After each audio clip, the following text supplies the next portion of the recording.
Hey guys, Phillips here. I want to look at the goblet squat.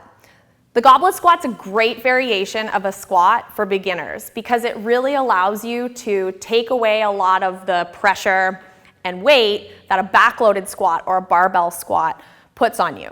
So a kettlebell is a great way to start with a squat.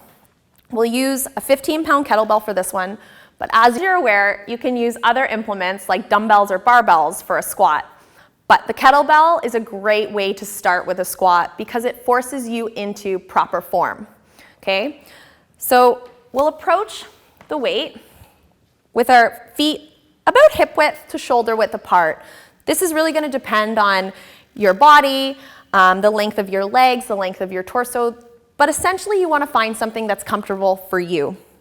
So we'll have our toes slightly externally rotated, just slightly pointing out, not too much, because the knees will follow that direction. To pick it up, we'll bend the knees and the hips. So we'll bend at the hips, grab the weight, and then stand up.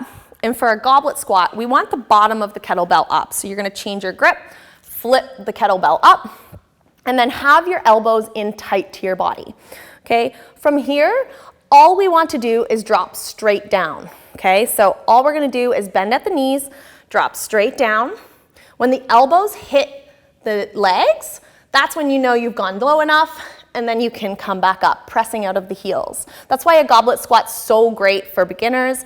It really forces you into proper form. So again, pressing the weight into your heels, we're going to drop down, elbows touch, press up, squeeze the butt at the top.